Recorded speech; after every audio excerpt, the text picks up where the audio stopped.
In honor of the 7-year anniversary of the EF3 tornado that devastated Springfield in 2005, Mayor Sarno asked residents to pause for a moment of silence this afternoon.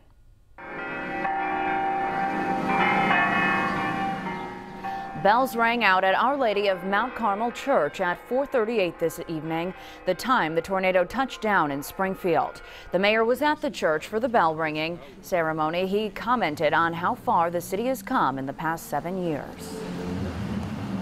Not in my wildest dreams, when I got word that we were getting hit by a tornado, would you think this would happen. We mark the anniversary. We don't celebrate it, but we mark it.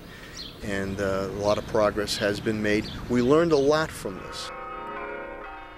And that was in 2011 that the tornado ripped through Springfield. Today's moment of silence was in honor of 3 people who died and those whose lives were impacted by the tornado.